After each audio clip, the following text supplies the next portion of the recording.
Really tempted to try and work in some music at the start of this episode, but I think it's going to still be a bad idea. Welcome back to the Pitchy and Palscast. We're actually going to be discussing a comic book adaptation that is not a Marvel adaptation to begin with. I mean, we're on this comic book kick, so we might as well talk briefly about a comic book movie that we saw last Sunday called Alita, Battle Angel. Do you want to give a review, Matt, or can I just give your review while watching the movie? Hello. Yeah, I think Adam knows exactly how I feel about this movie. So you all can right, do it. here's the Matt. Here's the Matt review while we were in action. Now, to be fair, you'd been up 24 hours straight, but on the other hand, I'm actually kind of with you on this one. I did not particularly care for this film. It was a pretty big... It's weird because Alita is a comic that I read in my late tweens. I was like 11 or 12 when I first read it. And it's cool, but it didn't really impact me the way certain other works from that late 80s, early 90s hyperviolence, like Violence Jack, Black Lion. What was one of the other cuss word heavy one? But Cyber City 08 or 808 were the ones that really stuck out with me as far as the animated versions.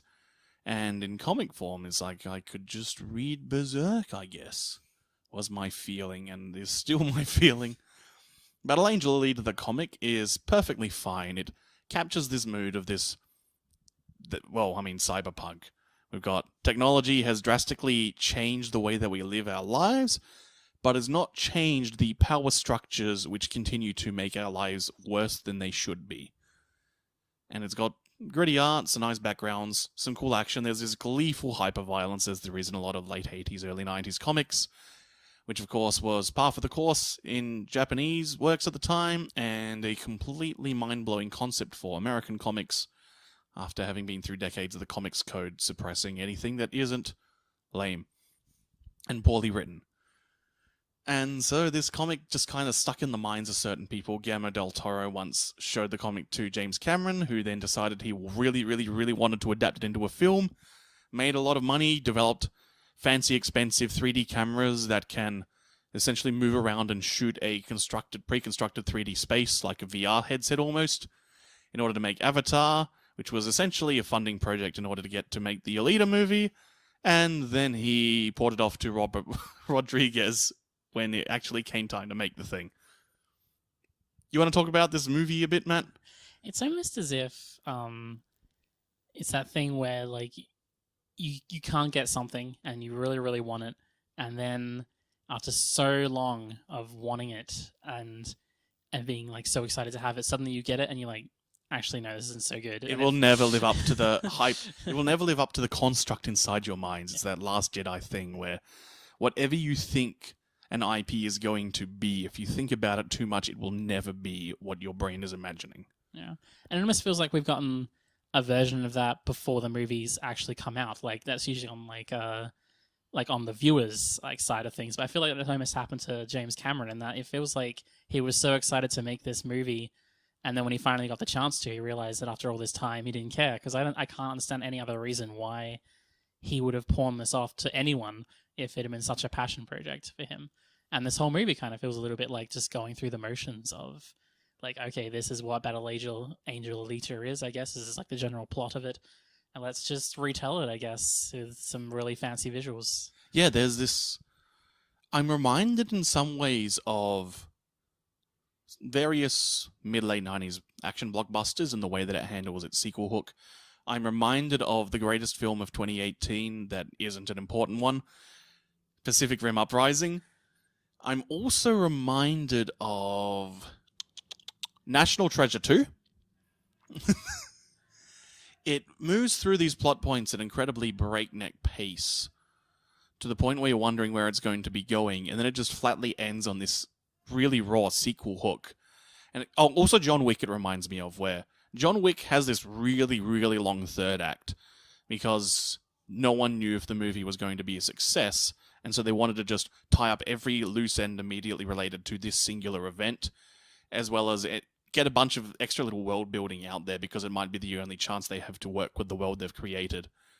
And there's a bit of that going on here as well. And the end result is that you don't really have this directed focus to here's what's at stake, here's the central conflict and ideas, and now that we've established this world and this setting and these characters to root for, now we know that they're really, really going to stick it to the man in the sequel. You don't really get that sort of feeling. Like, at the end of the film, with that big sequel hook, and like it's supposed to be like a big emotive ending where you're feeling really excited and you're really rooting for her journey for her like plan to stop the bad guy, and there's just, you don't feel any of it, and it just lands so flatly. And I would say that one of the main reasons is that it's such a confused movie. Like you say, like rushing through plot points. Like it feels like a movie where I kept on having to change what I thought it was going to be, like as it was moving. Like at time, like if it could have been just like an adventure movie. There was times where I thought it might be like a corrupt sports ball movie at times. Like there was like an alien plot line. There was a love interest. There was like a giant part of it was about a really crappy love interest plot. There was the Hunter Warriors. Hugo always sucked, and he sucks even more now. Now he's just some hot dude. Just a movie that like it needed to focus more on like one or two of these like particular plot points that it has, and it just couldn't. Yeah, the original comic bounces from place to place, but that's fine because it's a serial chapter by chapter comic. And so you're just reading these little vignettes which give you this broader picture of this world and this setting, this post-war wasteland where everyone's living in the dumpsters of the last elite of humanity, controlling all the wealth, and they own the means of production, so everyone's just stuck in this dump heap of a city, trying to make their way around. And like, there's essentially this form of martial law, which has also been outsourced for profit, and so they just have hired professional mercenaries as their law enforcement, with the occasional bit of automated assistance in the event that something goes awry. And there's these moments like the lead villain in the first volume's worth of stuff is this big bad guy called Magaku, which has been changed to a Russian name in this adaptation. And there's this bit where he knocks our protagonist Alita into a sewer, and you get this really, really, really long drop. It's this 2-page spread of her falling down into the chasm, and you see just the depths of humanity that have been just built over these layers upon layers of filth. And he makes this big monologue about how he was raised in the dumps here, treated like absolute trash from the beginning, and this is what we all are, etc., etc. Generic, this incensed, coming from poverty villain monologue, but not actually pushing for systemic change, just looking to revel in the violence, which is fine, but you really have this landscape that accentuates a lot of his points as well as the emptiness of them. Whereas in the film, she falls down about a story's worth of floor. As this quick look around, he gives the first couple of lines of this monologue, and then she immediately beats him up, and we move on. That's the level of just, it's doing these things, these panels, these pages from the comic, but it's not really looking at how can we actually construct a broader, cohesive narrative out of this. It rushes through them, it does it almost as if it's like, it feels like the movie's being forced to be made, as in they're just like, okay, just gotta get through this, next do this. There's no like passion or, as you say, deeper level of thought placed in any of them. It's almost like you just looked at the surface level of each of these comic book pages and going like, hey, that seems like a pretty important thing. Let's shove that in there. This seems like kind of important. That looks cool. We'll put that in there. But they haven't like actually thought of trying to create a cohesive story. I think it's funny that you use the word passion to say that, because I actually think a lot of this film's problem is that people working on it appeared to have too much passion, where they're so desperate in making it good and exciting. And a lot of the action is quite well choreographed. It's easy to see what's happening, even when there's a ton of stuff going on. But they're so bent on making it appealing that I actually think this winds up hurting it, because where the comics, and it's annoying to say, you know, the comic's better because it's darker and grittier, but I mean, this is a story about the abuses of the wealthy over the working class poor. There's going to be some level of grit, especially when the setting is literally a rubbish dump. Like, it starts in a rubbish dump, but the city as a whole is a rubbish dump, socially. And the city, the Iron City of the movie, is not a rubbish dump visually. It's got very clean streets. You see lots of ethnic life. There's people enjoying their life. They're playing games. They're having fun. There's shops where you can purchase chocolate for your loved one. And the lighting for huge amounts of this movie is this really deep, warm orange. It's like when it was really, really naturalistic as well. It's like Denis Villeneuve's lighting style. Just everything about the Iron City looked so fun and appealing and safe and friendly. This is a place where you can enjoy having this crazy sci-fi adventure in. Not, this is a hellhole that you need to get out of. But when you get out of it, you'll realize that it's even worse up there because the stench of corruption lives inside the soul rather than being externalized. Yeah, I think that kind of goes to what I was saying with how I was trying to like work through what kind of movie I was watching as I was going. Like the first scene of the movie, you see this like giant piles of rubbish being deposited to the ground, and that feels a little bit more like that kind of story that Alita probably is supposed to be, that kind of like dark, gritty, kind of like dystopian cyberpunk thing. And then not too many more scenes from there. We see the kind of visuals in Iron City that you were talking about, like the really warm and lovely lighting, and just like it just feels like a really nice place to be in it. And especially when you combine that with Alita's character, who is very wide-eyed and bright and you might say naive. Like it definitely at that point felt just much more like an adventure story and something that was just going to be like a fun, happy kind of adventure story. And so then when eventually it likes, because even though it's like that for the first few scenes with Alita, you can tell there's a bit of an identity crisis because like even though we'll have those scenes where it's like, oh, fun adventure and look how nice Iron City is, then it will try and do things like, say, we were talking with the Russian character who in the comics was called Madoka or something like that. Magaku. Yeah, and he's like talking about underworlds and like how awful everything is, and like the movie just doesn't seem to understand whether it wants to be a fun PG-13 action adventure or whether it wants to be a dark, brooding cyberpunk dystopia. And it kind of hurts the movie at all times. There's a lot of times during the movie, like there's one bit where Alita like has an F-bomb, like she says the word fuck for the first time in the movie, and the only time I believe. It's not only the only time that fuck is said, it's the only cuss word in the entire film. Yeah, and it's like that plus moments of gore. So it's like there'll be like little moments of gore. There's one moment of like a cussing, and those moments really stand out. It's like these must be from a different movie because at that point they feel very dark and nasty. It's like, oh my god, they just cut this person's head off or something like that. And Alita also, like, it's not just in like the visuals and just how the tone of the story is. It's shown in our main character, Alita, where stereotype. I said before that in the start of the movie, she's very wide-eyed and very like happy and cheerful, and there'll just be these random moments during the film where she just gets like she turns into a completely different character, where suddenly she's like making these like giant proclamations of violence, like,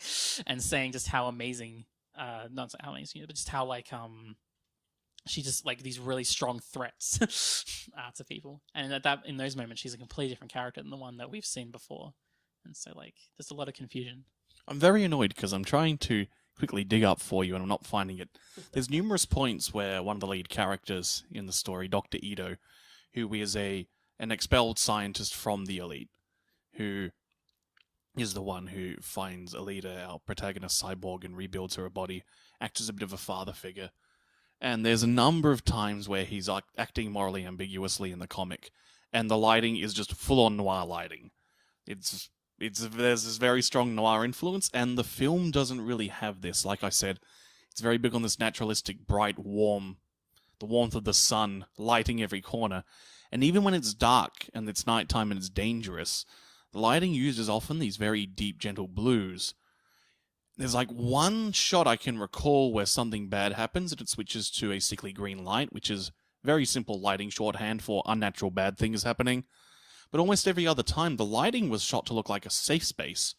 And if you're going to do that sort of thing, then like having some violence in one of those situations can then be disconcerting, but you then usually want to switch the lighting as the action occurs in order to really accentuate that what was good and calm and right has now been violated.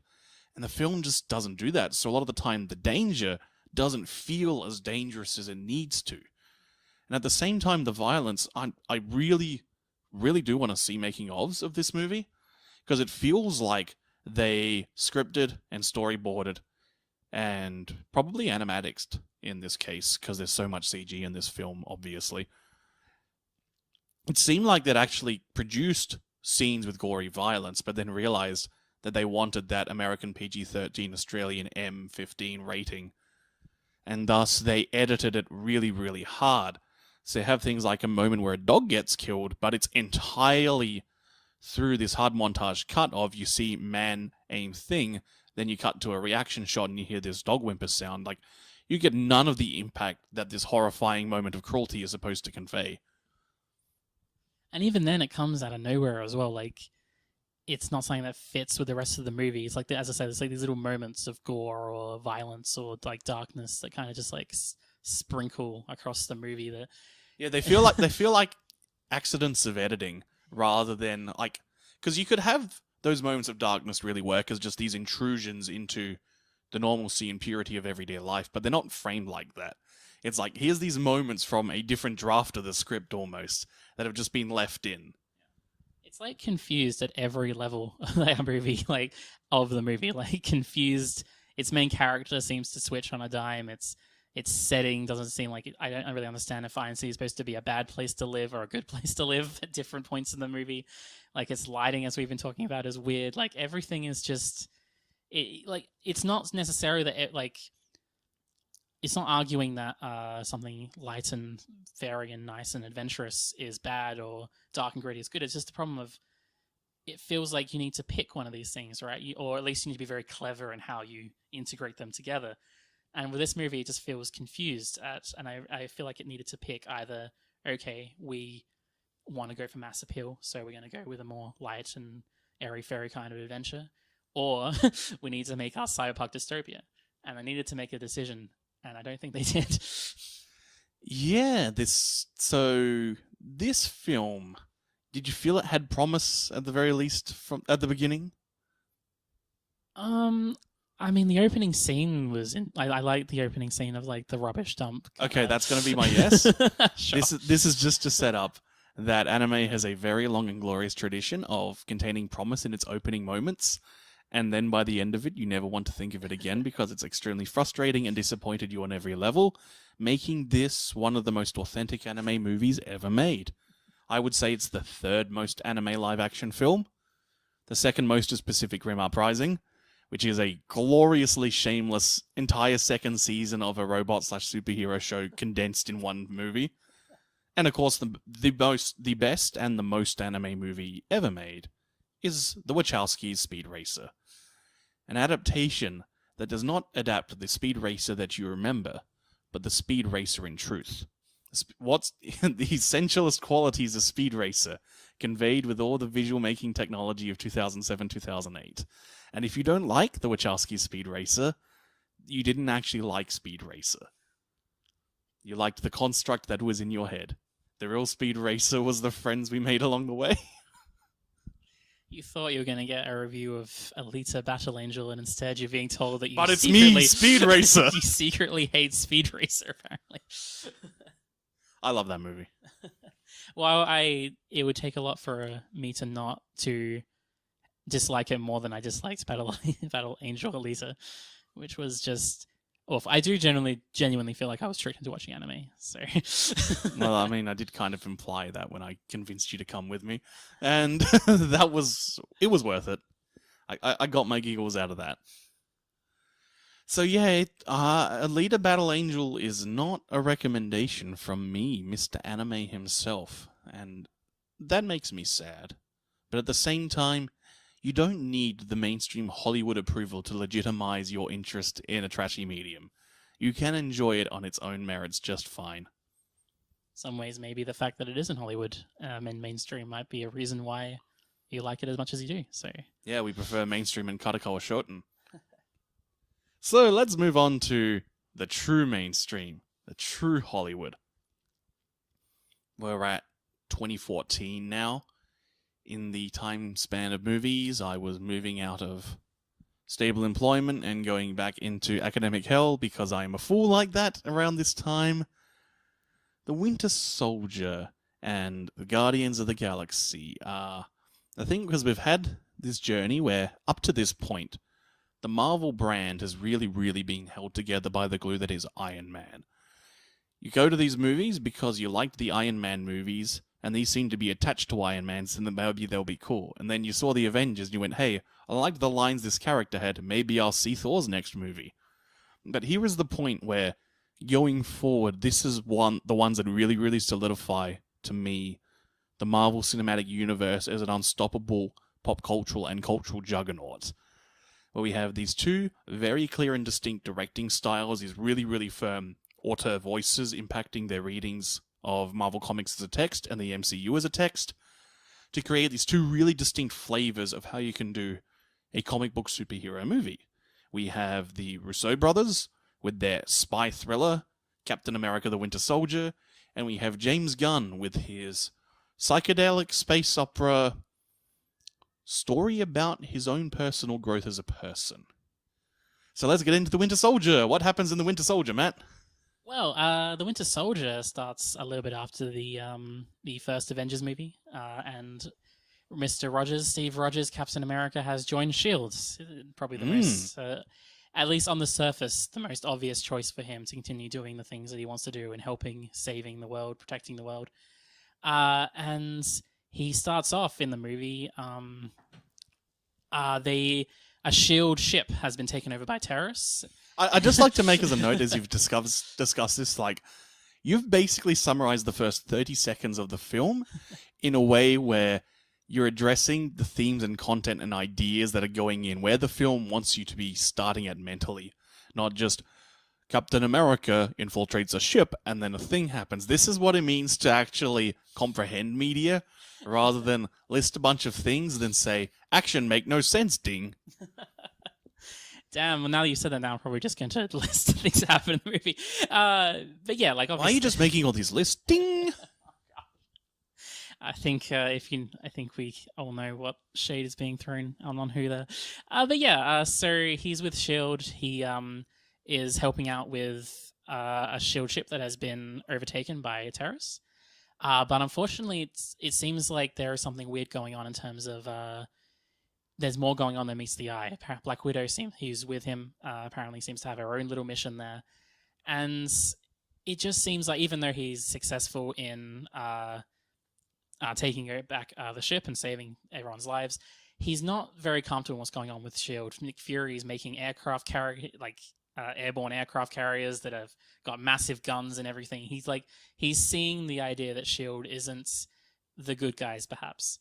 And as he's making that realization, Nick Fury, the leader of SHIELD, is assassinated right in front of him.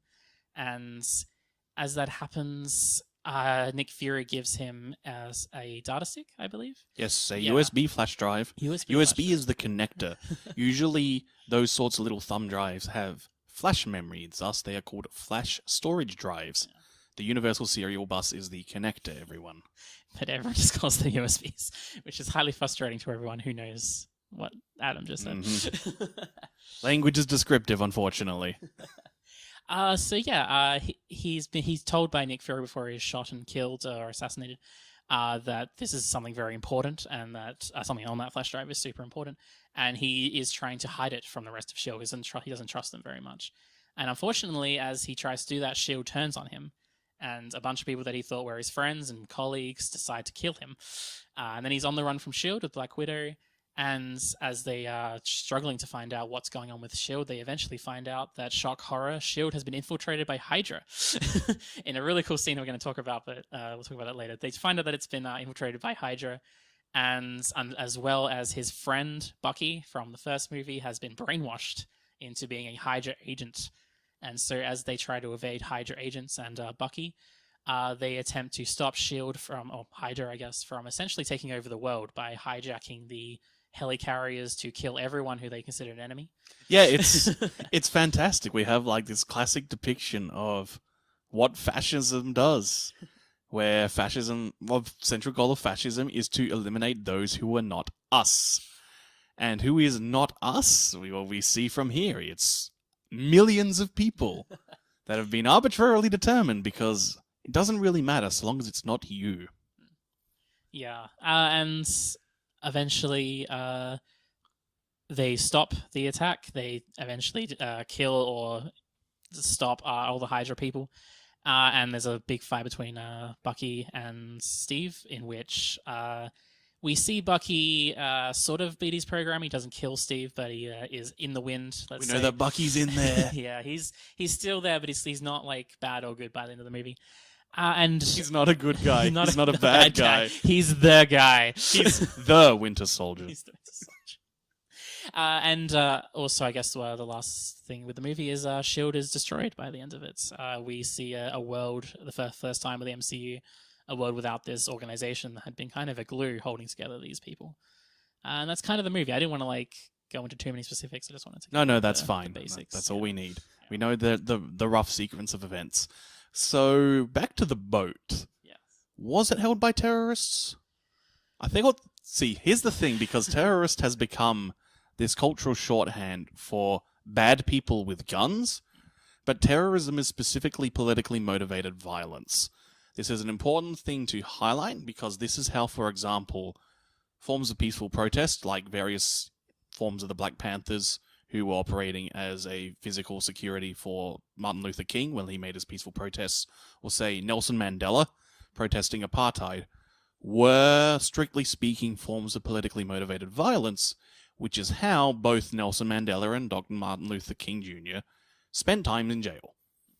Whereas, say, I'm pretty sure it's just pirates that were hired. Like, it's in international waters and it's a boat. I'm pretty sure just what it turned out was Samuel L. Jackson actually just hired a bunch of pirates to abduct this ship. Like, this is just... I want to get those distinctions of terrorism out there for audience's benefit. And, like, this is... It shows something a lot about how we've engaged with this word and this labeling post 9/11, that this has just become this shorthand for the bad guys. Yeah, eventually we learn out there's a lot of what's the word for it, shenanigans going on in that. Oh yeah, there's plots within plots and crosses and double crosses, as you want from a spy movie. As a scene though, just as it's presented at the start of the movie, it's a really good way, I think, of just reintroducing us to him, to Captain America. Oh, and the things that he can do.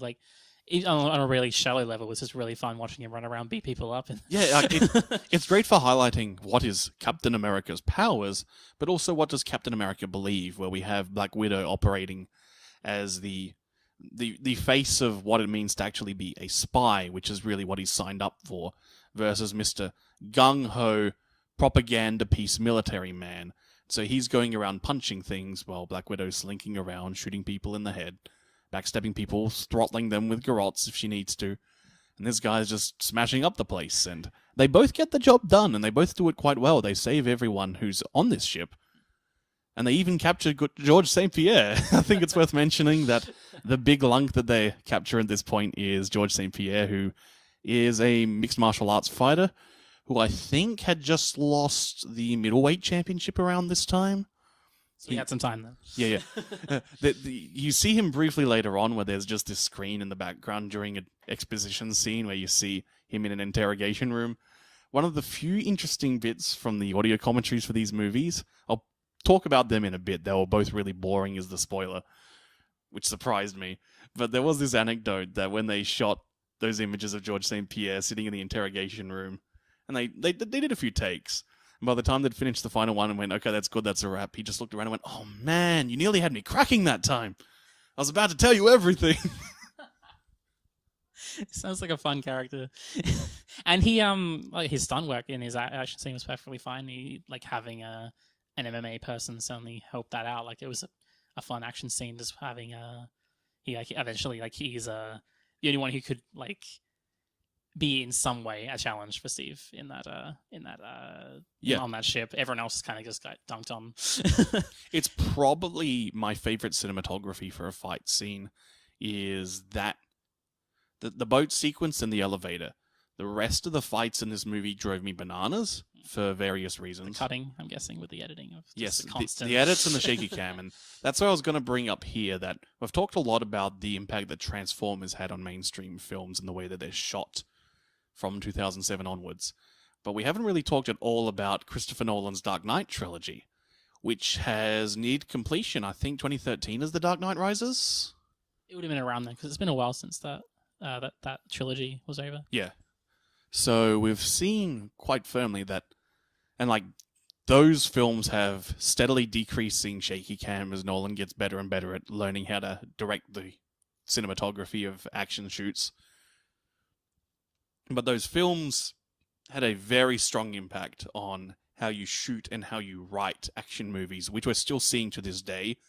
Like, say, Robin Hood 2018 is a film which spends a huge amount of its time just straight up aping scenes from The Dark Knight in particular.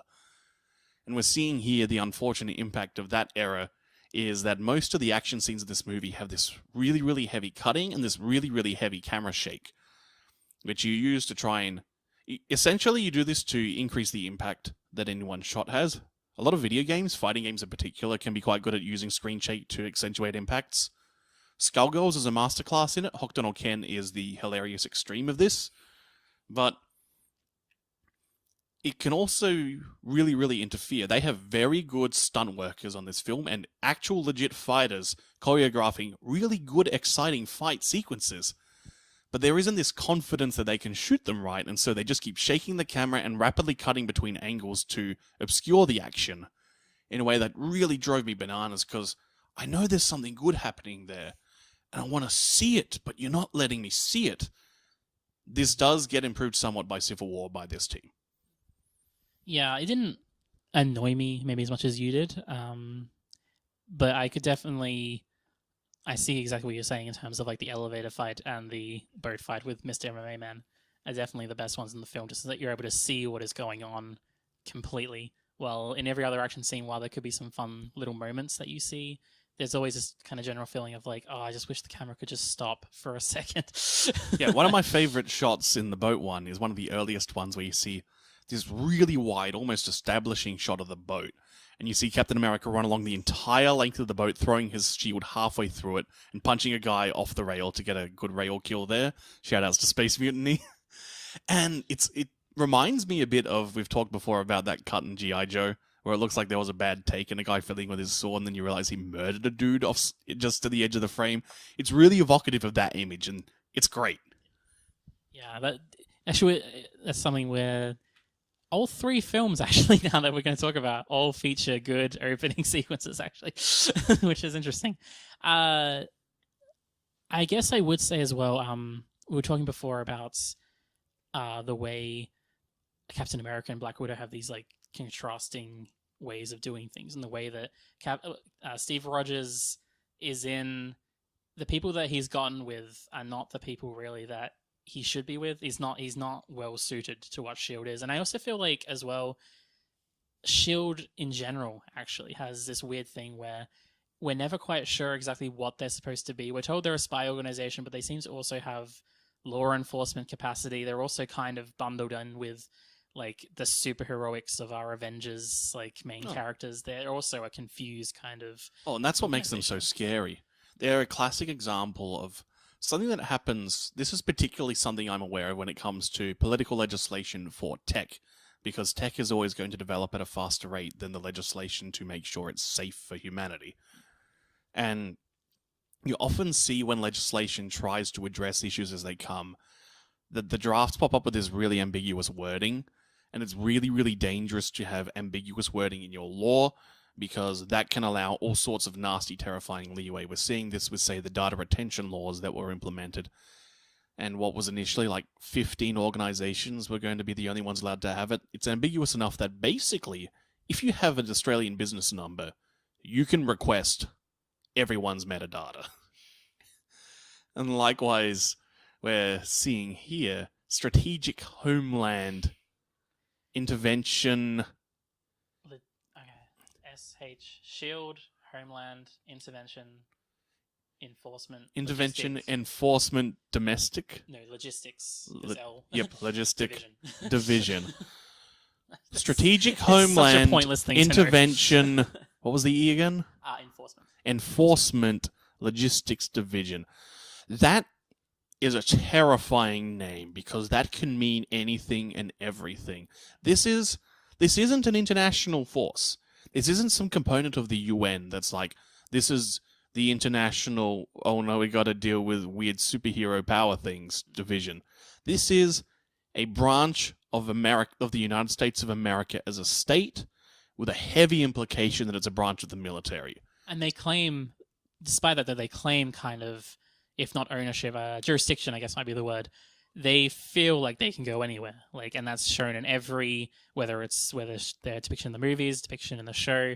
At this point in the MCU's timeline, they feel like they can go anywhere in the world to solve any problem they decide is in their interest. Do you remember when documents got leaked? It might have been the Snowden leaks, where we learned what is written on the NSA's communications satellites. It's the National Security Association? I've forgotten what the A in NSA stands for. Agency, I believe. Agency, yeah. The National Security Agency of the United States of America. The logo that they put on their satellites is an octopus, with the slogan, "Nothing is beyond our grasp." So S.H.I.E.L.D. is, if anything, less cartoonish than reality. That's the evil people in this, that's the Hydra. That's literally what Hydra is. That's great. So yeah, S.H.I.E.L.D. are an interesting organization to me, just in terms of how they're depicted and just what exactly they're supposed to be. And I think that's something that works well in this movie, actually, because we see how they don't fit well with how our main character kind of wants to be, what their values and principles are. Mm-hmm.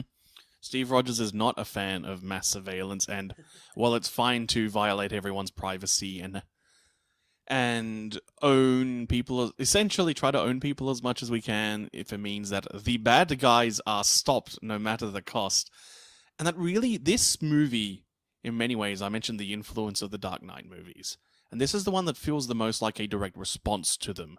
Because The Dark Knight is a movie which straight up says it's okay to have mass surveillance handed to a power with no oversight if it means the bad guy gets stopped, and maybe we turn it off after one or two uses, Whereas this says, no, it's unacceptable.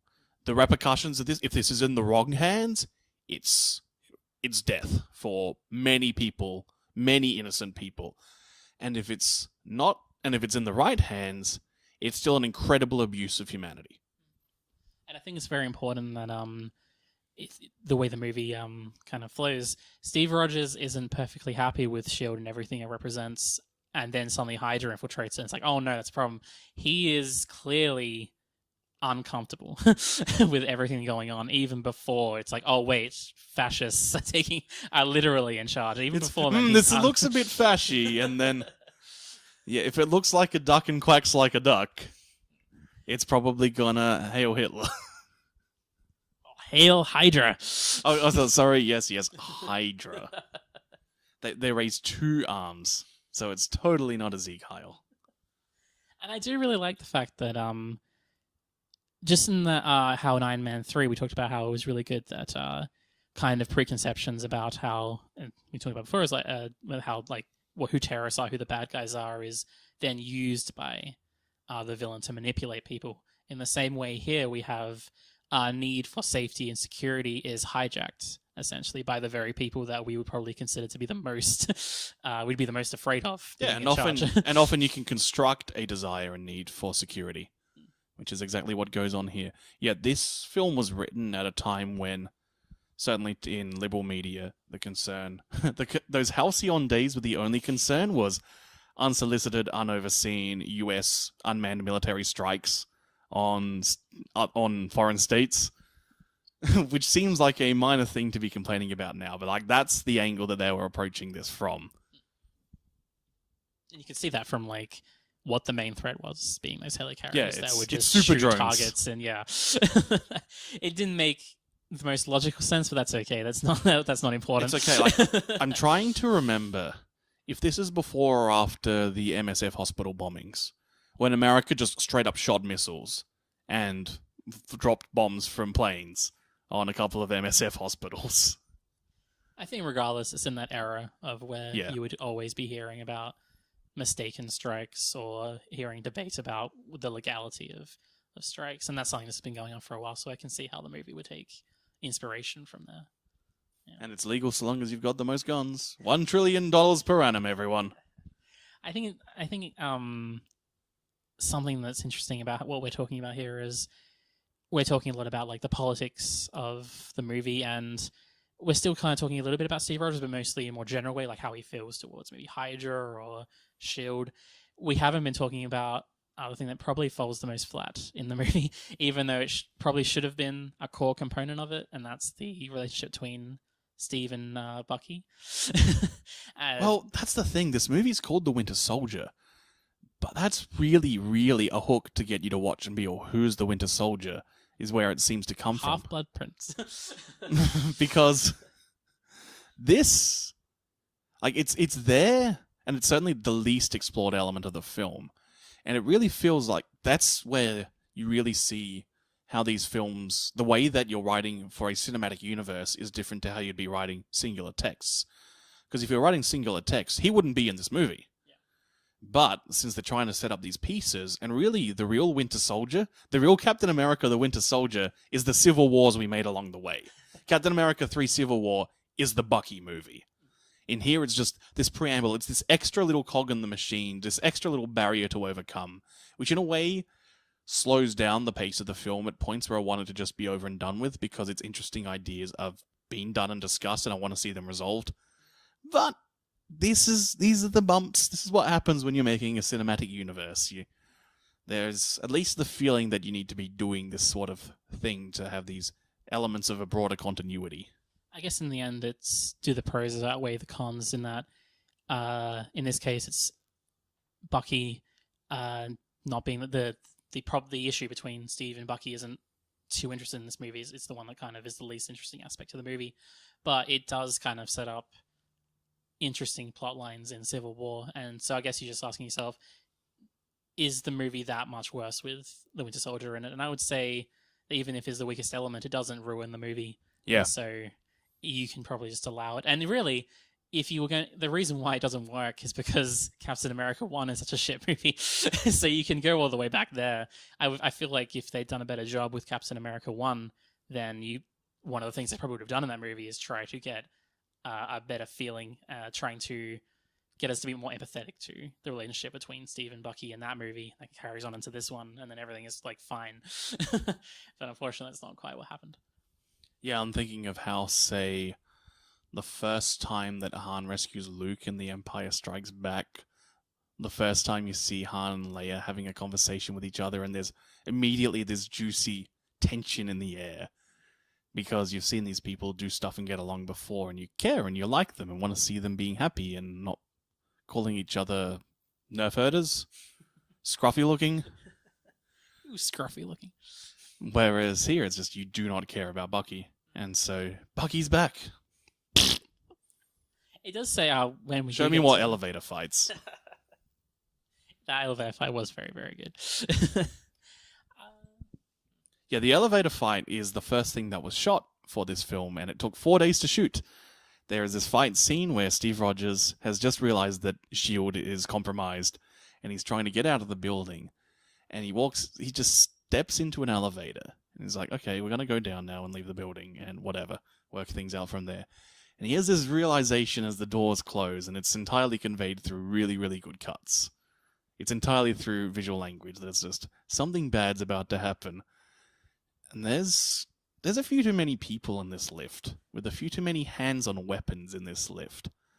And then it goes down to the next floor, and the doors open, and more people enter. And you're going, oh no, oh no. And then you get this beautiful sequence where Captain America beats up like 15 dudes in a single lift, the doors open, more dudes appear with guns.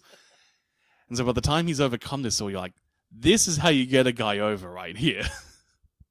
He's showing how capable he is, but also just how dangerous the situation is. So you're rooting for him, you know he's cool, but you also feel that sense of danger for him. Like if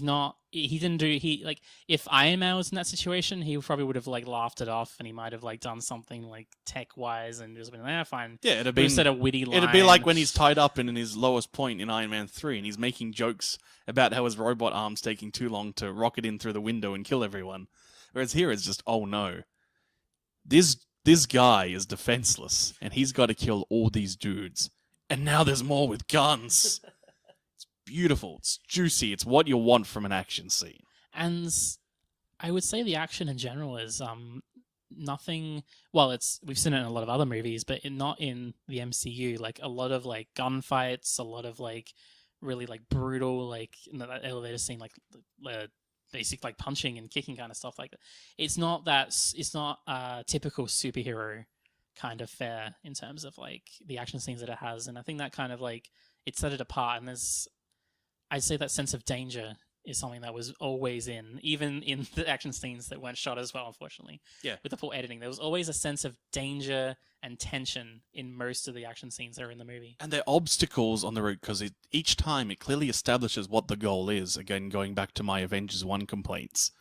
It's like he needs to leave the building. He needs to get to a location. He needs to stop this thing.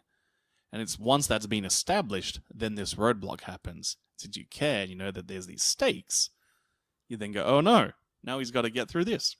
And it's good.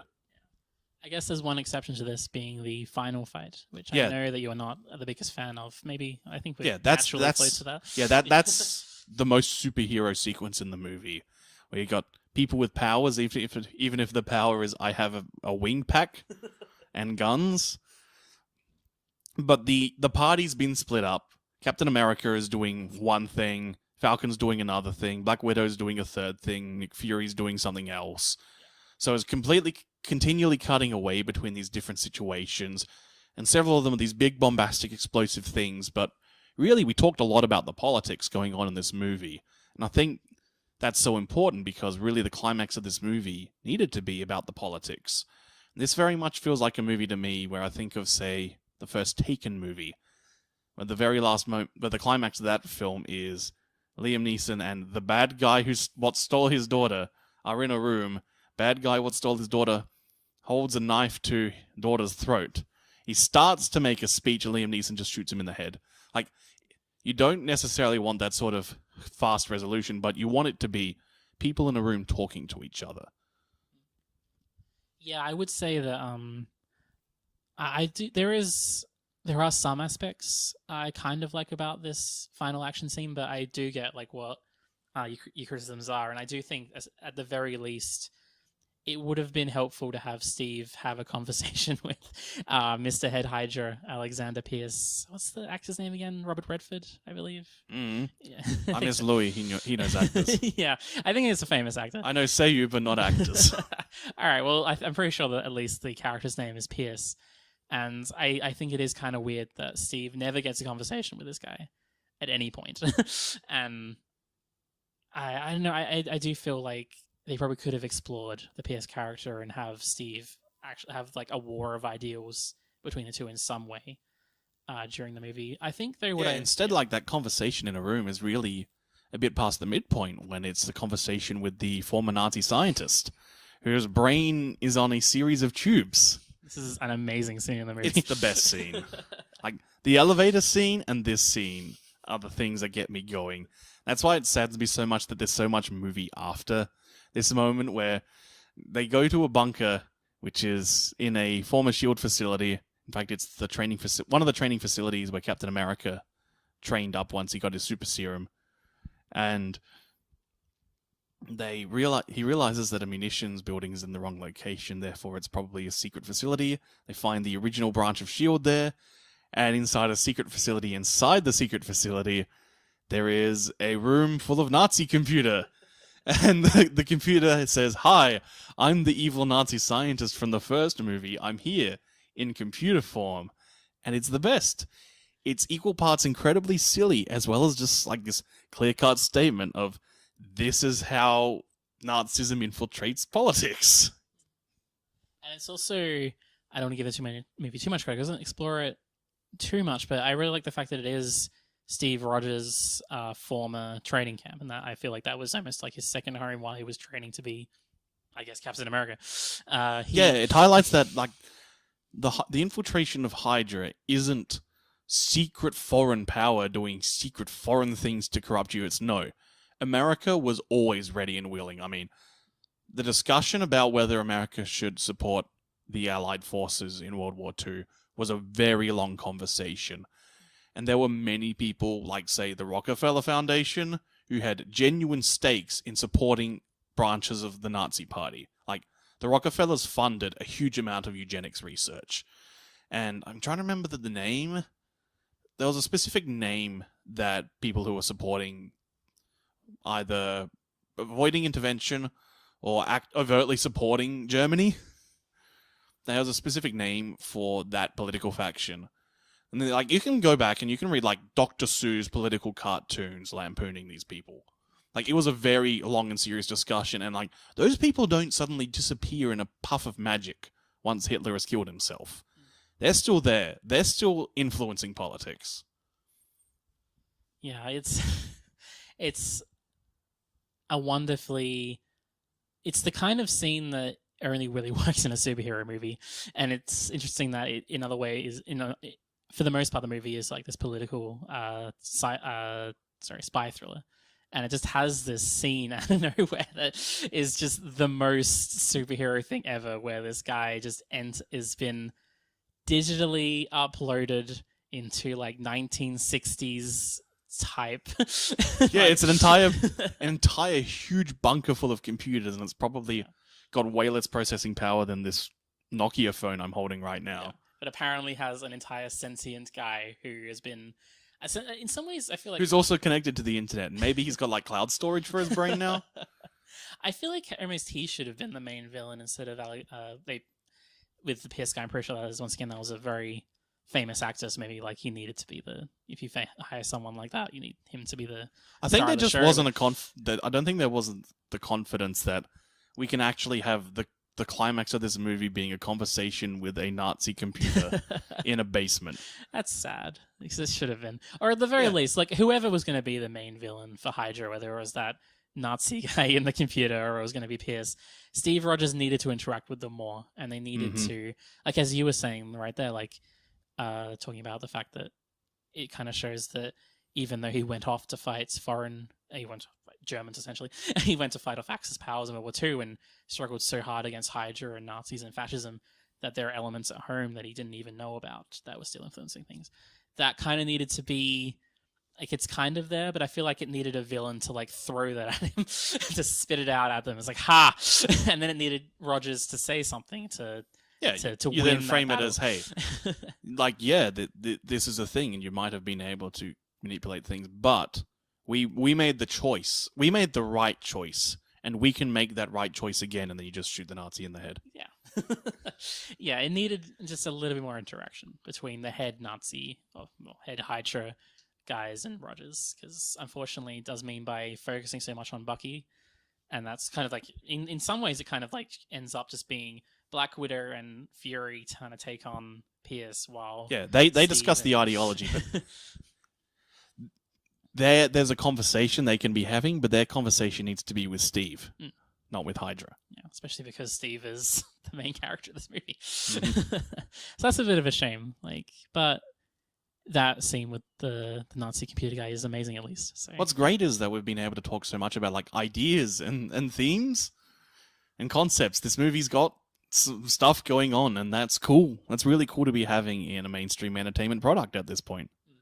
It's like good on multiple levels in that way. And that it is just as if you just wanted to watch a movie, it's perfectly fun and fine. As you say, some of the action scenes don't quite work out, but you know, it's generally quite fun and exciting to watch through. And there's also some interesting stuff to think about after you've seen it. So, and that's why it really surprised me that both of these films had two of the most boring audio commentaries I've heard in a long time. It really surprised me. The Russos are very smart and educated people, and James Gunn is a well-educated person who's done a lot of thinking about what movie making means to him. But their commentaries were so dull. The Russos one was just, here's the things we shot, here's some stories about the shoot. And the James Gunn one for the Guardians of the Galaxy was basically just him explaining the movie. Like, but I can watch the movie and get these things. What are you doing, James? You're better than this. Kind of felt like he was throwing in the towel and just didn't want to do an audio commentary, and it was a really surreal experience. I mean, so far, the Shane Black one, I'd say, was the best audio commentary. at this point, because that one's discussing things like, hey, we can break down narrative into proto-mythological concepts in order to look like the universal aspects of what storytelling means at an emotive level. And I'm like, this is neat, especially since they were then making jokes of, well, I guess we should talk about some story about how we shot that angle. And then on the other hand, you had like the Thor the Dark World one, where it's just, you get that clear, distinct voice of a producer. Because I'm a big fan of looking at mainstream, crappy, focus-tested products. Because the ideas and the worldview that they project is the ideas and worldview of people with money and people with power, and what they think you want to hear. What they think by making you hear, they will be able to get more money out of you. And I think that's a really valuable insight to be looking at. What do people with money think? And that one's interesting on that level, at least. Whereas here, it was just, I'm trying so hard to get interesting stuff out of these. Probably the most interesting thing about the James Gunn one I'll get to in a point. So let's start talking about the Guardians of the Galaxy. Just before you do, like, it always is really sad when audio commentaries don't live up to, because I always get really excited when I don't often seek them out, but when I do have one in front of me, I just seem to get a bit excited for it. It's like, oh, this could be interesting. I could learn so many interesting things, or at least if they're not like informative, they're usually at least kind of entertaining. So when they're just kind of dull and boring, it's like you do feel sad. I guess I'll mention one of the interesting things from the James Gunn commentary. The opening scene of Guardians of the Galaxy is a cold opening where a child watches his mother die of cancer, then gets abducted by aliens. Then the Marvel Studios logo plays, then suddenly you're in space. And originally the Marvel Studios logo was before this cold opening. And in testing screenings, the audience, there was this response, because test screenings can often be a situation where the producer stacks the audience in such a way that they'll get the responses they want to hear to justify their creative decisions over the directors. Little Shop of Horrors by Frank Oz is like the definitive example of this happening. But here we have one where audiences felt really uncomfortable with this weirdly sad, poignant moment happening at the start of their Marvel movie. Whereas this way, you've got this emotional grounding. There is some deep emotional core here. In like 3 minutes, you feel the grief that this kid's going through. And then you're just flung into something. Then you go, it's a Marvel movie. Something weird's got to happen. And then you're in space and you're, okay, we're going to space, but there's this lingering grief that's going to be coloring our viewing of it, rather than what's happening in this movie. So that's actually a good decision. I guess from there we should do an outline of Guardians of the Galaxy. Sure. Guardians of the Galaxy, as we just said, it starts out with a young boy who loses their mother and is then abducted by aliens. And then we see the grown-up version of him as essentially kind of like a bounty hunter / scavenger kind of person. He's trying to find a little gizmo in orb. An orb of power. He tries to find an orb in a devastated, destroyed planet of some kind, and I want to talk about that piece of technology that he uses at the start of that eventually at some point. But yeah, he finds that orb. He fights off some people who are also fighting for the orb. He then travels. It turns out that he used to be a part of some kind of space redneck group of scavengers called Ravagers, who he's double-crossed, and he's trying to sell the orb himself because he's found it. He's trying to sell it. At the same time, the orb is trying to be found. The orb is wanted by the main villain of the movie called Ronin, and he's the hot doctor from the Book of Henry. Yes, that's his most important role, and don't let anyone tell you otherwise. And so while Ronin sends Gamora, who is some kind of assassin, he's what are you doing? Don't worry. Just keep talking. It's difficult to. All right. So he sends an assassin called Gamora after him to try and retrieve the orb. And while Quill is trying to sell this orb, he encounters a couple of other bounty hunters, a raccoon who can talk and a tree who can kind of talk. So then they all get into a big fight together, and they kind of come together there. And as they get into a fight, they are thrown into prison. Now together in prison, they need to break out, where they also encounter a guy called Drax the Destroyer, who is after revenge for his family. So we have a lot of different characters who have different like motivations. Quill is trying to escape. Gamora is trying to escape as well, I guess, from their certain pasts. Meanwhile, we have Rocket and Groot who are trying to get a bounty. Drax wants revenge. So we have these. Now we have all these like party members together. They need to try and break out of a prison. And so eventually they do, but they are followed by Ronin, who is after the orb. Eventually they find out that this orb is a very, very powerful stone that has the ability to cause mass destruction. And they eventually have to decide whether they want to just try to escape or whether they want to try and stop Ronin from achieving his plan. And eventually throughout the movie, as they bond together and as they come together as a group, they eventually stop Ronin. They stop Ronin and they join together at the end. Sorry, I really struggle with that one because I don't want to go through point by point, but it's also a lot of little points in the movie. That's the broad strokes, which are all that we're really after here. Where do I go from here? The problem that I had when getting to this week was I'm like, oh no, from memory these are good movies. What am I going to talk about that hasn't been talked about before? We got a lot of runtime out of The Winter Soldier. I'm glad with how that went.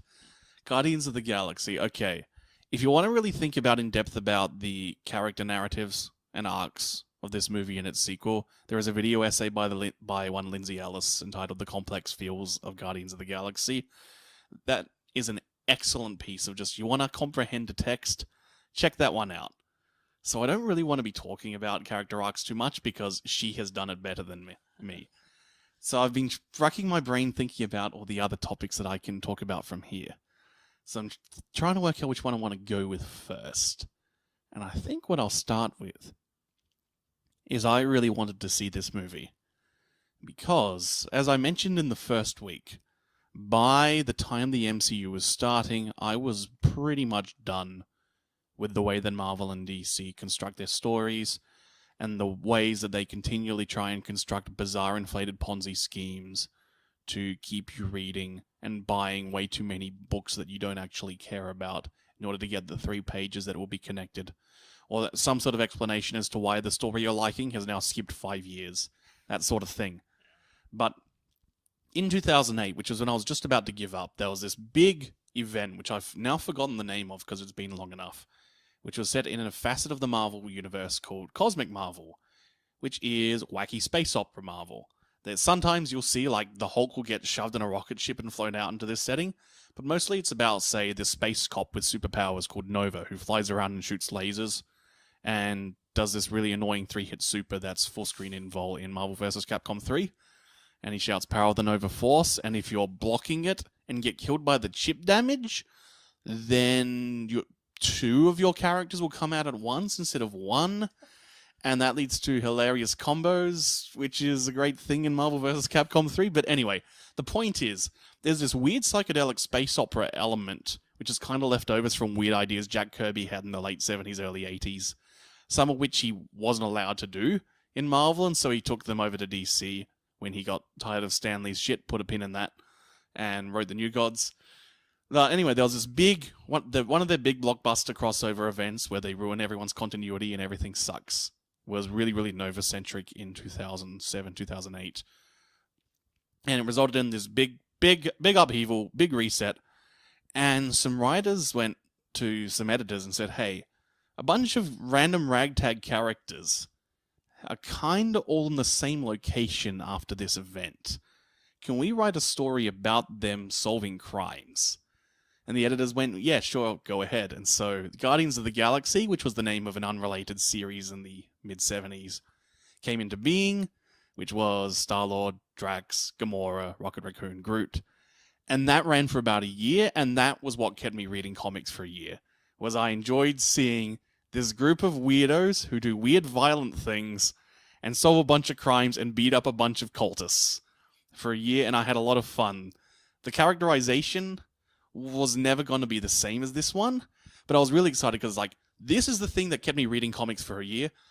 I want to see if this is going to be what will get people into space opera in the mainstream again. And it did. the characterizations aren't the same as they are in the comic, but I wasn't expecting them to. Because while this was just this weird ancillary byproduct of all the other crazy stuff in Cosmic Marvel, this was going to be the mainstream introduction to Cosmic Marvel. And the characterizations are all great. Everyone is fun, the actors are great. This story doubles as a meta-narrative by James Gunn about him not being the person he used to be, going from a shock film director who does petty, violent, lol man, why are you so offended by my wacky, hilarious, racist antics? Why are you so mad about my violence, grandma? And then moving to the slightly more nuanced takes on things like Super, where it's like, what if wanting to be a superhero is bad? What if it's actually drugs triggering you? To then moving to here, where the start of the film is Peter Quill gleefully kicking animals, throttling them while pretending they're microphones, and ending the film willing to spend time with friends, willing to take his mother's hand and accept grief. That's absolutely a metaphor for the way that he was changing as a storyteller, which is great. So all this cool stuff was going in, and it made me happy that a good movie happened. This is definitely one of the highlights of the entire MCU. It's just such a joy to go through it. I know you said you want to talk too much about characters, but I just feel like that's the main reason why the movie works as well as it does. Like, they're just so easy to root for. Yep. I'm reminded a lot of Firefly in some way, just in terms of like all these characters are so damaged. Yeah, this isn't a dark movie, but it is a movie where everyone's hurt. And I think you can see that especially in its main character in Peter Quill. Like, that first 3 minutes of the movie is just, it tells you everything you need to know really about why he is the way he is. And there's other little tidbits of the movie tells you, like it explains a little bit what his life with the Ravagers were like, but really that 3 minutes is all you really need to know. It's like, this is why he is struggling to function as an adult, because he is suffering from some intense trauma and lost the people that probably would have guided him to be the person he was going to be. Mm-hmm. Yeah. What's your favorite character? And or what's your favorite actor's portrayal of a character in this movie? I don't think it's entirely fair, because I think while we talk about how much of an ensemble it is, it's Quill's movie. He gets the most out of it. Okay, you're all about Chris Pratt? I mean, this is the movie that utterly transformed Chris Pratt from this guy who's in some comedies to this guy can be a guy that moves and puts butts in seats in a mainstream big movie. I don't know if I'm like a huge Chris Pratt fan. I just feel like, and this is what I mean by... I'm just mentioning that's a precursor to some other things I'm going to say. Fair enough. Do you want me to continue there? Like, I would say probably Peter Quill's character, just because, but I would just, like, as an aside, I think it's because he is the main character, so we get the most from him. And I feel like one of the interesting things about the movie is that all these characters are damaged, and I think if you told the story from their point of view, so if this was Gamora's movie, I'd probably be more with Gamora, because you would see the kind of things that she went through. Mm-hmm. And so you get the feeling they're all damaged and you all feel for them, but Quill is the one that you're with from the start of the movie to the end. And so it's difficult to look past Quill in that way. This is basically a setup for one of the things that's in my notes, which is a note which just says, Dave Bautista. I want to talk about Dave Bautista. And I want to talk about WrestleMania 30. So as a quick big background on Dave Bautista, he's a big guy who got into wrestling in his 30s, which is fairly rare. Diamond Dallas Page is the other example I can think of. Generally, you get in your late teens or early 20s, you spend your 20s learning how to be a good wrestler and breaking your body. Then as you hit your 30s, your body don't work so good no more because you did too many dumb things while you're young, but you've learned how to be smarter and cooler. And so that's when you have your peaks. Hulk Hogan's peak was in his 30s. Steve Austin's peak was in his 30s. Kazuchika Okada's entering his 30s now, for a modern example. Will Ospreay's, as far as current wrestlers, a really rare exception where he's like 25 and he's amazing. But so Dave Bautista started learning in his 30s and basically got into wrestling because he was hanging around some people who said, you've got a good body, you should do this. And he was in a developmental program that WWE had in the late 90s, early 2000s called Ohio Valley Wrestling, where they'd realized that they were running out of talent and couldn't just pinch it from WCW anymore because WCW was about to get bought out by them for a paltry sum. See my episode on The Wrestler for more. And he was brought in as the Leviathan to begin with. Then when he got onto the actual WWE television, he became Big Dave Bautista. And The Animal? Did they call him the Animal straight away, or was that a little bit after? it's a bit after that. I think the first time he appears is the Preacher, actually. It's WWE. There's always terrible gimmicks they can assign people. But yeah, he basically Triple H, Paul Levesque is all, yo, this guy's big, and my boss Vince McMahon's gonna really like him because he's really big. So I'm gonna get him in my group, and then we'll become good friends from there. And over time, he became a pretty good wrestler and pretty entertaining, but he never really inspired anything in me. And so he basically had this attitude of, hey, like, I'm doing this wrestling and I'm making some money out of it, but I'm not really being creatively satisfied here. Where he had spent his 20s as a bouncer. And then by this point, he was actually wanting to really wanting to get something more creative. So sometimes wrestlers, if they get popular enough or successful enough, will start getting approached by Hollywood to do things. And so he starts saying yes to some Hollywood ideas. He auditions for the Guardians of the Galaxy. He assumed he wasn't going to win because he saw some people who he thought was better and couldn't believe that they hired him for it. And there was this attitude like, this film, it's a Marvel movie, so there was an expectation it would make money. But there's these gambles like Chris Pratt as the lead. And like Dave Bautista, it's like, hey, we've just got this big lunk. He's just going to do some things. And then he gets on the set and just starts talking. And everyone's like, wow, this guy's really funny. But there's still this assumption from Marvel and from the advertisers that it's going to be a bit of a failure. And so he's kind of got this urge after a couple of years of working in movies, in smaller roles, to do one or two more appearances in wrestling. So he makes a deal with WWE to pop up.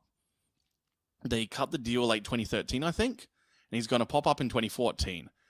Build a storyline at WrestleMania, advertise the movie, then leave. Hey, we've got some advertising. If things don't go well, we'll see if people still like me in wrestling. I can always go back there if worse comes to worse, etc., etc. The problem is at this point in time, there's this short vegan guy called Bryan Danielson with the stage name Daniel Bryan in WWE. And people really, really, really like this guy. Because he's really, really good on a technical level. He's exciting. He's passionate. He's really good at conveying characters that you can find genuine. People really, really like this guy. He lost a match in 8 seconds at WrestleMania in 2012. And people were so mad about this guy who's clearly better than what is being written for him getting this really dumb story moment that people walking around, because that was one in Florida, I've heard stories from people who are at the WrestleMania that the week after, you'd be walking around Florida, and someone would say yes, and you'd lock eyes with them, and you'd point your fingers in the air and say yes back at them, and just yes chants would break out. People were that into this guy. So by the start of 2014, there's an assumption that he's going to be in the Royal Rumble, their big January event, but he's not in it.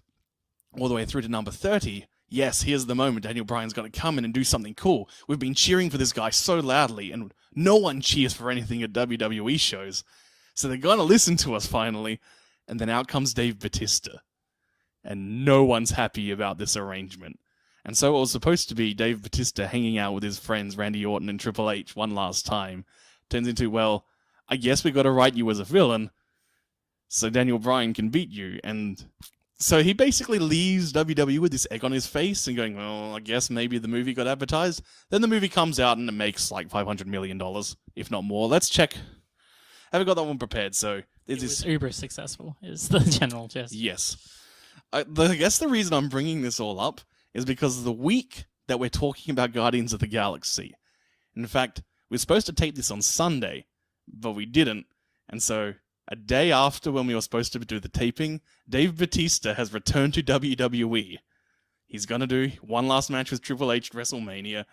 They set this up by him beating up Ric Flair on Ric Flair's birthday. Yeah, that makes sense. It was very silly. And that's going to be it. And also, an interview came out with him this week, where he talked a little bit about his wrestling, but also, you see the way that, if you see him in things like Blade Runner 2049, where he has these very small role in that, but like, there's this real genuine passion in the way he's acting and this real vulnerability that he brings to a lot of his characters. Besides, like, the big guy from Skyfall. But was it Spectre that he was in? Yeah, Spectre. Yeah. Yeah, the bomb one I didn't like. And, Not a very good one. And I'm bringing up this vulnerability because not only does it add a lot to Drax, especially by the second movie, that you can sense that there's some real hurt going on here, but Dave Bautista was talking about that his plan isn't to make lots of money in Hollywood. It's like, if I get paid $1 million, that's enough. If I work 5 movies in my career where I get paid $1 million, which I have, that's more money than I'll need for the rest of my life. So his aim is basically to be in movies long enough to learn how people make them. So he can then move into a producer and director role. He actually wants to make movies rather than be an actor. So, like, the guys... You look at this guy and you see the big funny lunk guy and you think, oh yeah, it's a wrestler and acting. They're just there to amuse themselves and feel more important than they actually are. But no, he actually is a guy who's genuinely passionate about the art of filmmaking. It's definitely uplifting to hear that. And I would say that in terms of wrestlers who have gone into movies, obviously there's one very big name who was kind of aced it entirely. But we're talking, of course, about the star of Thunder in Paradise, No Holds Barred, and Three Ninjas, High Noon at Mega Mountain, one Terry Hulk Hogan Bollea, right? Of course, yes. We're talking about the greatest wrestling actor of all time, Hulk Hogan. Have I ever mentioned this interview he did in 2005 as The Rock was starting to really start making the big bucks in Hollywood? And Hogan does this freaking interview where he's saying, no, brother, you see, Dwayne Johnson's in these movies that are really, really expensive to make. But Hulk Hogan, dude, when he's in a movie, it costs like $5 million to make, brother, and it makes back, say, $30 million gross. Like, doesn't seem like much in comparison to, say, whatever The Rock's in. But, brother, the ratios, the cost-benefit ratio. Hulk Hogan's the biggest, the most profitable wrestler in movies. That is definitely something that he would say. I'm kind of it's the most him thing that he could possibly say to that. I'm kind of pumped for the Hulk Hogan biopic that's been announced as coming because I hate the director that's involved. But Chris Hemsworth's going to be hilarious pretending to be Hulk Hogan. Also, the entire movie is just going to be one long string of absolute bullshit. Because it's not going to get made without approval by WWE, who will want to have their own narrative. And it's not going to be approved by Hulk Hogan, unless it's telling a narrative that he wants out. And the guy's a pathological liar. Yeah, that movie is going to be... So, the truth is definitely not going to be in that movie. I will say, though, with Bautista, like, he definitely... The roles that he takes, and I think especially you brought up the Blade Runner role, which I think in particular showed, like, a real... Like, there was nothing humorous in that. Like, as good as he's done as Drax, the Destroyer, in the Guardians movies, and I guess also Infinity War, that little scene that he has in Blade Runner, I think, there was the scene that I realized the most that he can be in a serious role in, yeah, and he can do a job. Yeah, Denis Villeneuve, when he first saw that that's who they'd be casting, he felt like, have I made a mistake here? And then by the time they'd finished the shoot, he's like, man, I got so much more than I was expecting here. And like, this is the guy. Yeah. So I'm always happy to hear about Batista's success. I don't feel that sorry for him in terms of like the fact that his return to WWE didn't go too well. I feel like he's doing well enough in better places than WWE. So. He's firmly established that he no longer needs to do it. So this is just a way to amuse himself. Yeah. So yeah. Good on Bautista. And Drax the Destroyer is a very fun character as well. So and Guardians hit $773.9 million worldwide, which is low at this point because we've had several billion-dollar grosses by this point. Let me just check the Winter Soldiers while I'm here. Surely, yeah, less, but you never know these days. They're 714, so a bit less than Guardians of the Galaxy, actually. So the next billion-dollar gross is probably Age of Ultron, which I think is the next movie we're doing. Yeah, Age of Ultron is next. And that is, 1.4 billion. Well, you know, they're different. As successful as they were, they're not as big time as say an Avengers movie. So yeah, they make sense. Yeah, you hear that one of these is a spy movie and one of these is some weird space thing, merely several 100 million people are going to go see it.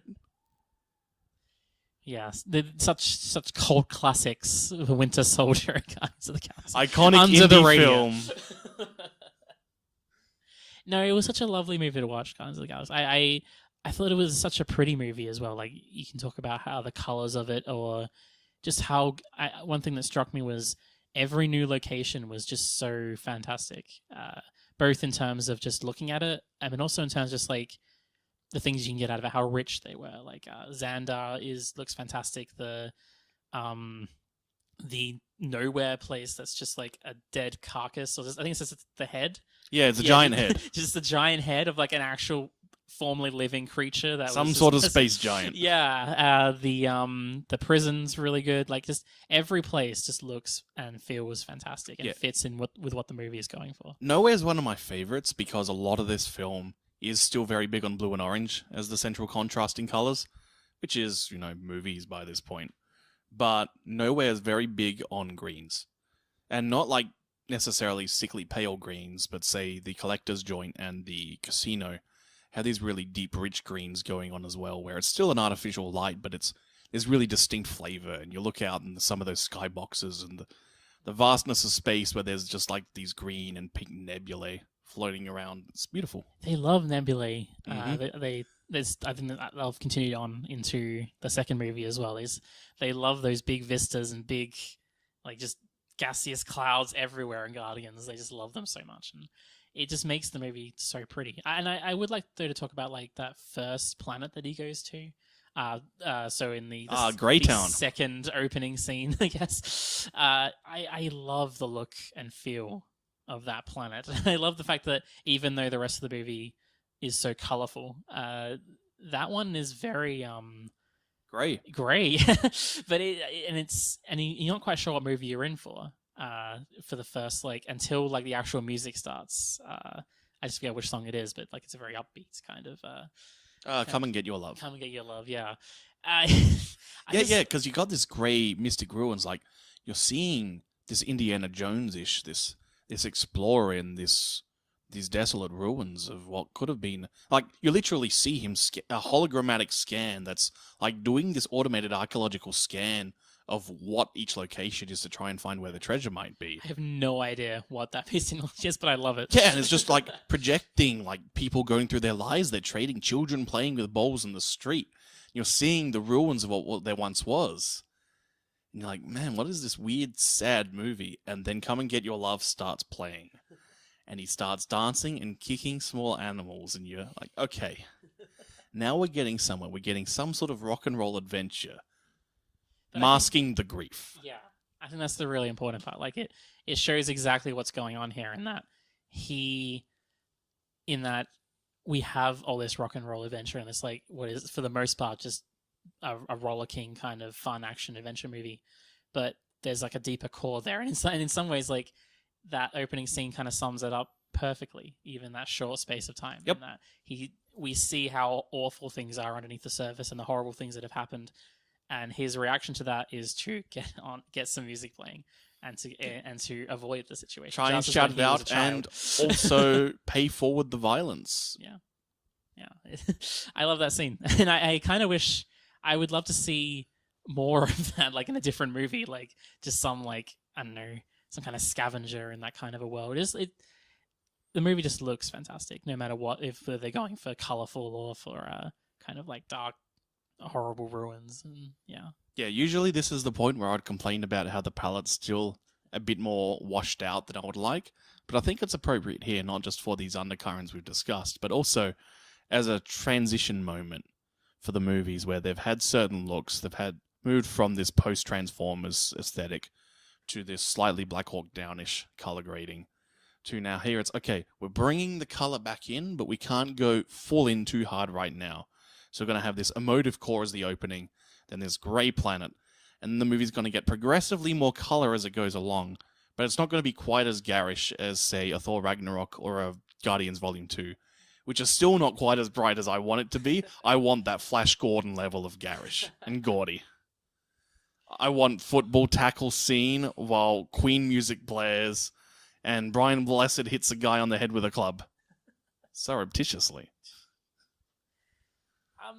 We talked a little bit about how there's like a pros and cons in the kind of franchise building, and that you sometimes have to have things that don't fit into the movie. Hi, Thanos. Hi, Thanos. Yeah, I think Thanos actually works better than Bucky does. I think. Yeah.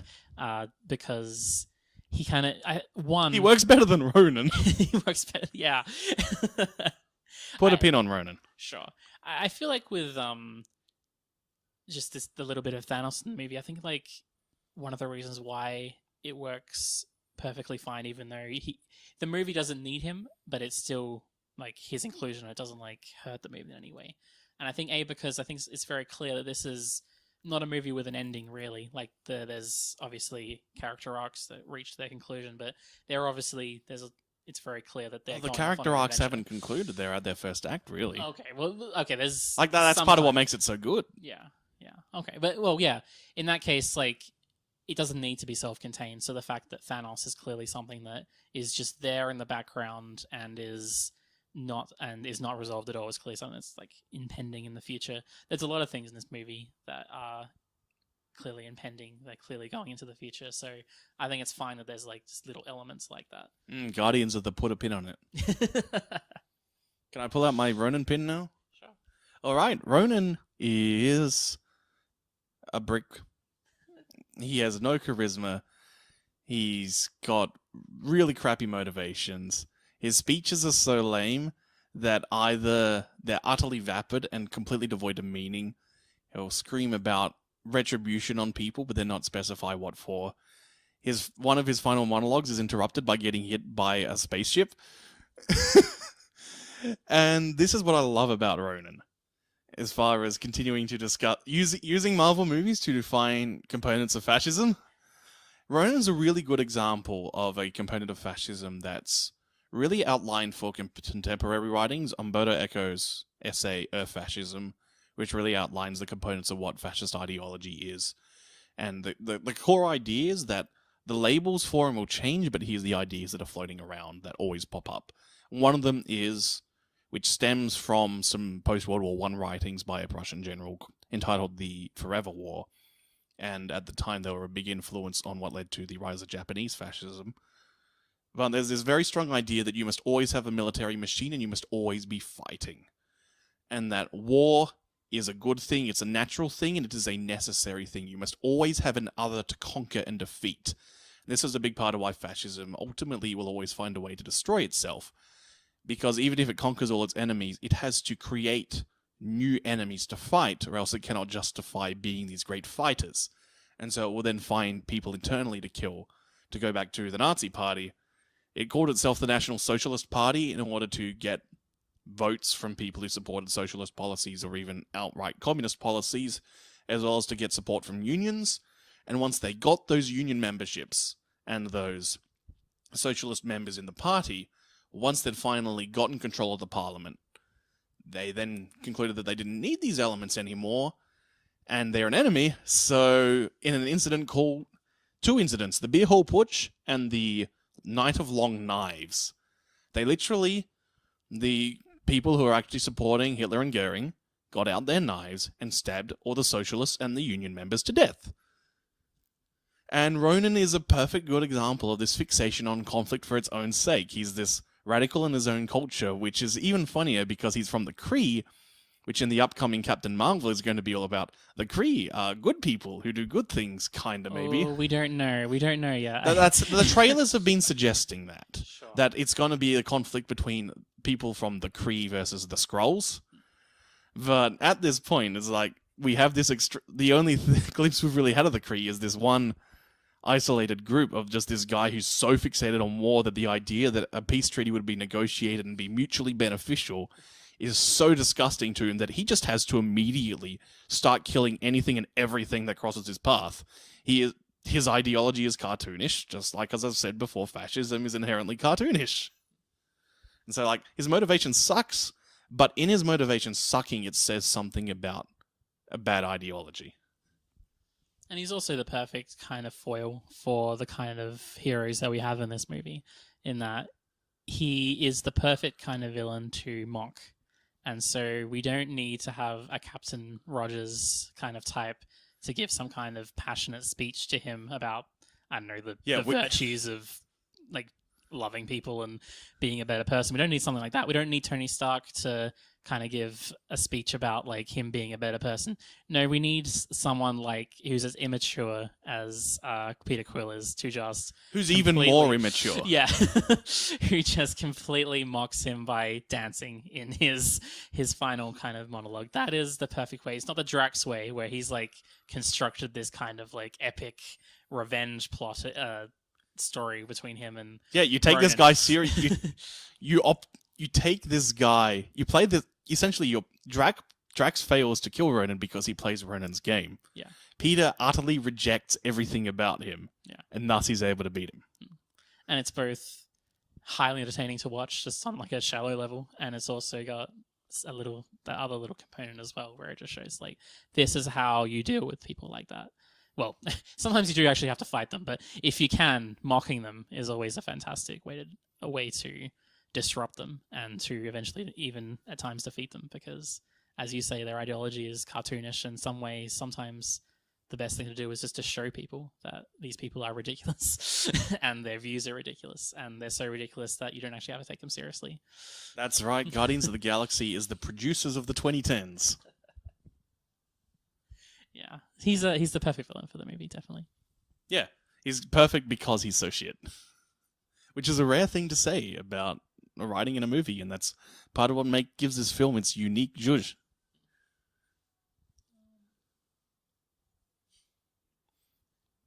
Is the problem with it? You're feeling a bit stumped now. Would you like one more thing that I got out of this movie? Definitely. Okay, one last thing from the audio commentary. When the obligatory Stan Lee cameo happened, the James Gunn description was, "This is the man, the godfather of every Marvel character." And you've raised your eyebrows there. So I feel like it's time to put our flags on the ground on where we stand on Stan Lee. So for context here, if you're unfamiliar with the history of early Marvel and Stan Lee, basically Stan Lee heavily collaborated with Steve Ditko, who was an artist, and Jack Kirby, who was an artist. And those two duos wound up creating basically all the iconic early Marvel characters: Spider-Man, Captain America, the Fantastic Four, which was really the one that put Marvel on the map to begin with. And the way that Stan Lee always frames it is that they would write the art, and I would fill in the speech bubbles. That's how we'd do things. And you ask Jack Kirby or Steve Ditko how things went, and they would say, we wrote most of the dialogue, and he would make 3 alterations. And it's this very complex thing, because essentially Stan Lee was a very smart businessman, and he worked out ways, also very good at constructing personal narratives. And so he used the fact that he became an editor in the company and would have these editors' columns in the issues of the comics where he'd answer fan letters and the like, to really build up this ethos about himself that Stan Lee is the voice of Marvel, Stan Lee is Marvel, Stan Lee invented Marvel.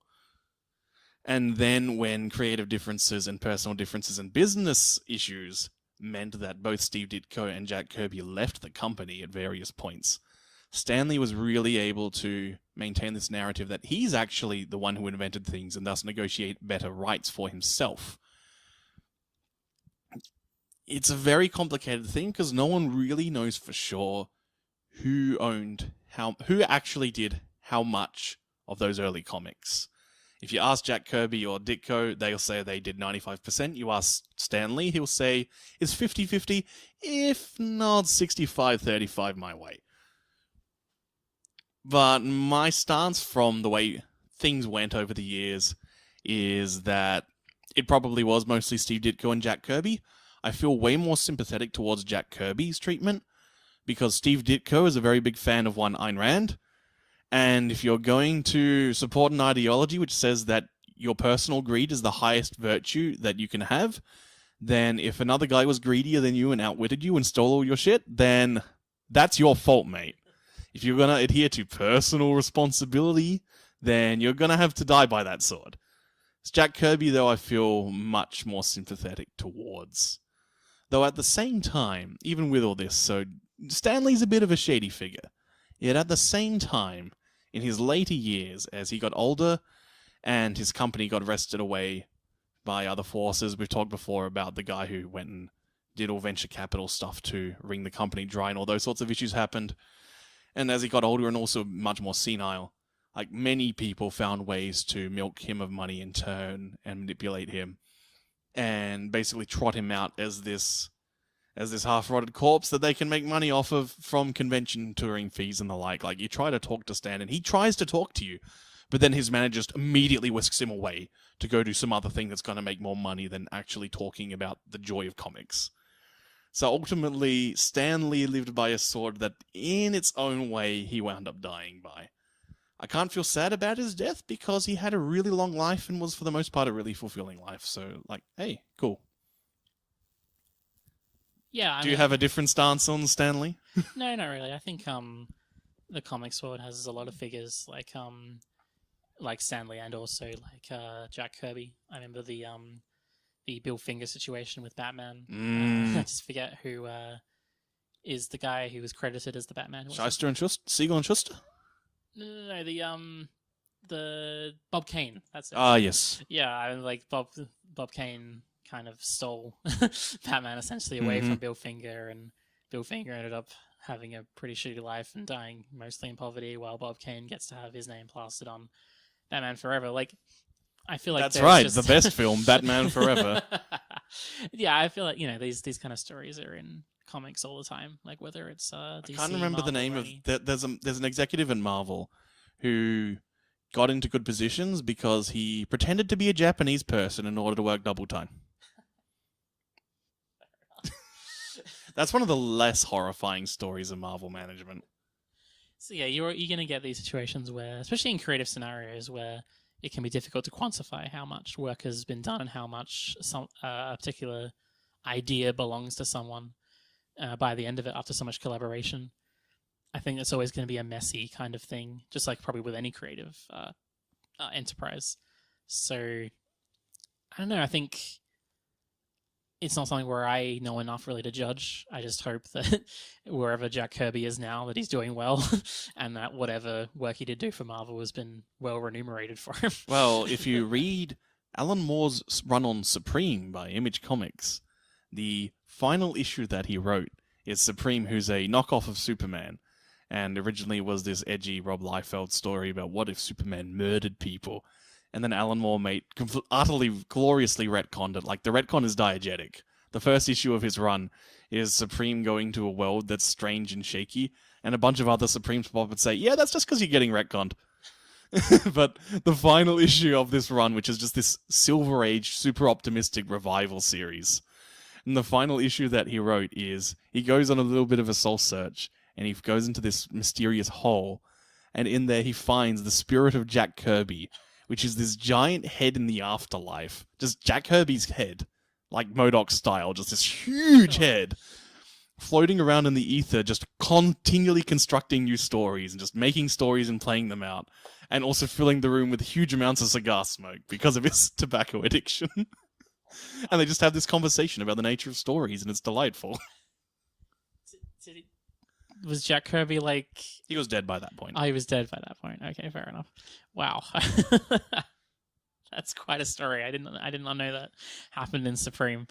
That's amazing, actually. Yeah, Supreme's a delight. If you've never read the Alan Moore Supreme run, go check that out. That's a fun little comic books.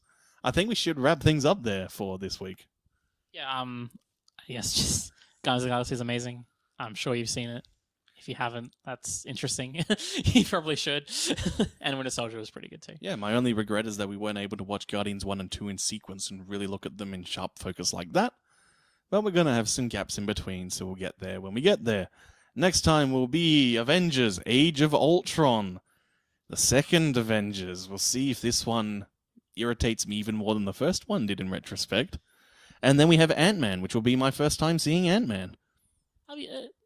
I'm actually interested to see what you think of Ant-Man after all this time. Like, you weren't...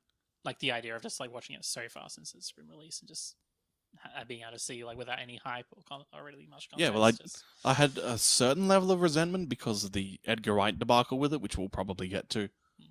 But also just Age of Ultron had me so exhausted with the non-Guardians related properties that I just went, no, I don't have to see this. But now you do. I do. So we'll get there. Thanks for listening. Whoa, this was a long one this week. Alita sucks. That's probably why. That added on a bit of extra 25 minutes or so. So yeah, check out Guardians of the Galaxy. It's pretty cool, guys. Yeah, you might want to go see that. Go play Rocket Raccoon in Marvel vs. Capcom 3. He's top tier in Marvel vs. Capcom Infinite, but no one likes that game. So in Marvel 3, he's a very technical character, but I think I should mention here, I'm not sure if you know this story, there is a Japanese player of weird obscure fighting games called Kusoru, which means Kusor Soul. Basically, I'm a shitty Soul player because I used to play Guilty Gear and play Soul in that. And at final round 14, I think it is, which was early 2012, might have been 2013's final round, which was a big New York fighting game event. He went over there to play Marvel vs. Capcom 3. And at the point, there were these very strong thoughts about what are the good characters and what are not. And he went in playing Beautiful Joe, Frank West from Dead Rising, and Rocket Raccoon. And he won the tournament because no one was quite used to the idea of Beautiful Joe triple jumping, which rather than a super jump means you can still call assists. And no one was quite used to Beautiful Joe triple jumping way up in the sky. And as he's falling down and you think you can swat him, Rocket Raccoon called out a log, which would swing across the screen and make you bounce off the wall. So everyone falls for this trick throughout the tournament, to the point where one of the commentators at one point screams out, "Oh my god, the fucking Ewoks are killing the East Coast." Check that out, everyone. Final round 14, Marvel vs. Capcom 3. That's a good way to end things. That's really good, actually. See you next time. Bye.